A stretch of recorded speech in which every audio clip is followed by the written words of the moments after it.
वैश्विक महामारी के खिलाफ लड़ते लड़ते अब हम अनलॉक 2 में प्रवेश कर रहे हैं और हम उस मौसम में भी प्रवेश कर रहे हैं जहां सर्दी, जुकाम, खांसी, बुखार ये सारे न जाने क्या क्या होता है, ये मामले बढ़ जाते हैं। ऐसे में मेरी आप सभी देशवासियों से प्रार्थना है कि ऐसे समय अपना ध्यान रखिए। साथियों, ये बात सही है कि अगर कोरोना से होने वाली मृत्यु दर को देखें तो दुनिया के अनेक देशों की तुलना में भारत संभली हुई स्थिति में है। समय पर किए गए लॉकडाउन और अन्य फैसलों ने भारत में लाखों लोगों का जीवन बचाया है, लेकिन हम ये भी देख रहे हैं कि जब से देश में अनलॉक 1 हुआ है, व्यक्तिगत और सामाजिक व्यवहार में लापरवाही जरा बढ़ती ही चली जा रही है। पहले हम मास्क को लेकर, 2 गज की दूरी को लेकर 20 सेकंड तक दिन में कई बार हाथ धोने को लेकर बहुत सतर्क थे, लेकिन आज जब हमें ज्यादा सतर्कता की जरूरत है तो लापरवाही बढ़ना बहुत ही चिंता का कारण है। साथियों, लॉकडाउन के दौरान बहुत गंभीरता से नियमों का पालन किया गया था। अब सरकारों को, स्थानीय निकाय की संस्थाओं को, देश के नागरिकों को फिर से उसी तरह की सतर्कता दिखाने की जरूरत है। विशेषकर कंटेनमेंट जोन्स, उस पर तो हमें बहुत ध्यान देना होगा। जो भी लोग नियमों का पालन नहीं कर रहे हैं, हमें उन्हें टोकना होगा, रोकना होगा और समझाना भी होगा। अभी आपने खबरों में देखा होगा, एक देश के प्रधानमंत्री पर 13,000 रुपये का जुर्माना इसलिए लग गया क्योंकि वो सार्वजनिक स्थल पर मास्क पहने बिना गए थे। भारत में भी स्थानीय प्रशासन को इसी चुस्ती से काम करना चाहिए। स्थानीय प्रशासन को इसी चुस्ती से काम करना चाहिए। ये 130 करोड़ देशवासियों के जीवन की रक्षा करने का अभियान है। भारत में गांव का प्रधान हो या देश का प्रधानमंत्री, कोई भी नियमों से ऊपर नहीं है। साथियों, लॉकडाउन के दौरान देश की सर्वोच्च प्राथमिकता रही ऐसी स्थिति न आए कि किसी गरीब के घर में चूल्हा न जले। केंद्र सरकार हो, राज्य सरकारें हो सिविल सोसाइटी के लोग हों, सभी ने पूरा प्रयास किया कि इतने बड़े देश में हमारा कोई गरीब भाई बहन भूखा न सोए। देश हो या व्यक्ति, समय पर फैसले लेने से, संवेदनशीलता से फैसले लेने से किसी भी संकट का मुकाबला करने की शक्ति अनेक गुना बढ़ जाती है। इसलिए लॉकडाउन होते ही सरकार प्रधानमंत्री गरीब कल्याण योजना लेकर आई। इस योजना के तहत गरीबों के लिए 2.25 लाख करोड़ रुपए का पैकेज दिया गया। साथियों, बीते 3 महीनों में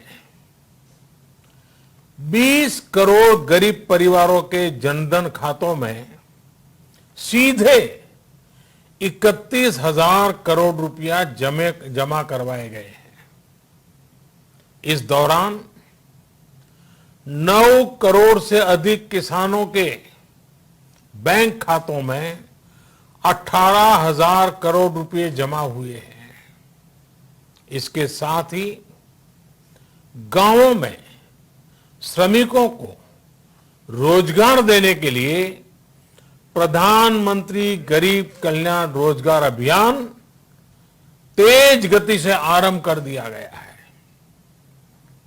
इस पर सरकार 50,000 करोड़ रुपए खर्च कर रही है।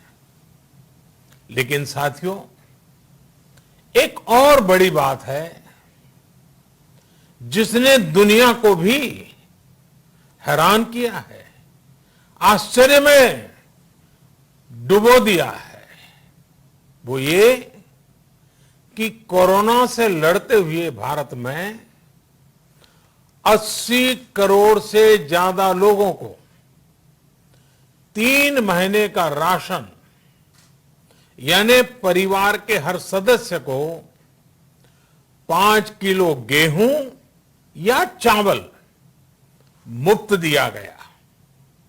इसके अतिरिक्त प्रति परिवार हर महीने 1 किलो दाल भी मुफ्त दी गई। यानी एक तरह से देखें तो अमेरिका की कुल जनसंख्या से 2.5 गुना अधिक लोगों को, ब्रिटेन की जनसंख्या से 12 गुना अधिक लोगों को और यूरोपियन यूनियन की आबादी से लगभग 2 गुने से ज्यादा लोगों को हमारी सरकार ने मुफ्त अनाज दिया है। साथियों, आज मैं इसी से जुड़ी एक महत्वपूर्ण घोषणा करने जा रहा हूं। साथियों, हमारे यहां वर्षा ऋतु के दौरान और उसके बाद मुख्य तौर पर कृषि क्षेत्र में, एग्रीकल्चर सेक्टर में ही ज्यादा काम होता है। अन्य दूसरे सेक्टरों में थोड़ी सुस्ती रहती है। जुलाई से धीरे धीरे त्योहारों का भी माहौल बनने लगता है। अब आप देखिए, अभी 5 जुलाई को गुरु पूर्णिमा है, फिर सावन शुरू हो रहा है, फिर 15 अगस्त आएगी, रक्षाबंधन आएगा, कृष्ण जन्माष्टमी आएगी, गणेश चतुर्थी आएगी, ओणम होगा और आगे जाएं तो काटी बिहू है, नवरात्रि है, दुर्गा पूजा है, दशहरा है, दीपावली है, छठी मैया की पूजा है। त्योहारों का ये समय जरूरतें भी बढ़ाता है, खर्च भी बढ़ाता है।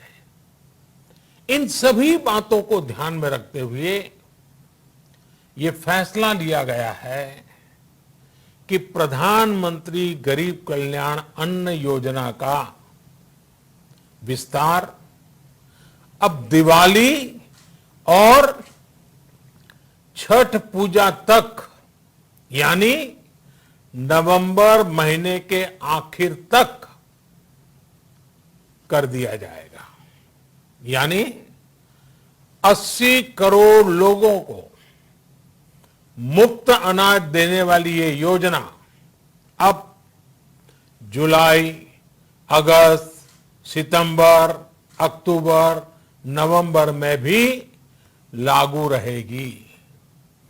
सरकार द्वारा इन 5 महीनों के लिए 80 करोड़ से ज्यादा गरीब भाई बहनों को हर महीने परिवार के हर सदस्य को 5 किलो गेहूं या 5 किलो चावल मुफ्त मुहैया कराया जाएगा और साथ ही प्रत्येक परिवार को हर महीने 1 किलो चना भी मुफ्त दिया जाएगा। साथियों, प्रधानमंत्री गरीब कल्याण अन्न योजना के इस विस्तार में 90,000 करोड़ रुपए से ज्यादा खर्च होंगे और अगर इसमें पिछले 3 महीने का खर्च भी जोड़ दें तो ये करीब करीब 1.5 लाख करोड़ रुपया हो जाता है। अब पूरे भारत के लिए हमने एक सपना देखा है। कई राज्यों ने तो बहुत अच्छा काम भी किया है। बाकी राज्यों पर भी हम आग्रह कर रहे हैं कि इसको काम को आगे बढ़ाएं। और काम क्या है? अब पूरे भारत के लिए एक राशन कार्ड की व्यवस्था भी हो रही है, यानी एक राष्ट्र एक ration card, one nation one ration card. इसका सबसे बड़ा लाभ उन गरीब साथियों को मिलेगा जो रोजगार या दूसरी आवश्यकताओं के लिए अपना गांव छोड़ करके कहीं और जाते हैं, किसी और राज्य में जाते हैं। साथियों, आज गरीब को, जरूरतमंद को सरकार अगर मुफ्त अनाज दे पा रही है तो इसका श्रेय प्रमुख रूप से 2 वर्गों को जाता है। पहला, हमारे देश के मेहनती किसान, हमारे अन्नदाता, और दूसरा हमारे देश के ईमानदार टैक्स पेयर। आपका परिश्रम, आपका समर्पण ही जिसकी वजह से देश ये मदद कर पा रहा है। आपने देश का अन्न भंडार भरा है, इसलिए आज गरीब का, श्रमिक का चूल्हा जल रहा है। आपने ईमानदारी से टैक्स भरा है, अपना दायित्व निभाया है, इसलिए आज देश का गरीब इतने बड़े संकट से मुकाबला कर पा रहा है। मैं आज हर गरीब के साथ ही देश के हर किसान, हर टैक्स पेयर का हृदय से बहुत बहुत अभिनंदन करता हूं, उन्हें नमन करता हूं। साथियों, आने वाले समय में हम अपने प्रयासों को और तेज करेंगे। हम गरीब, पीड़ित, शोषित,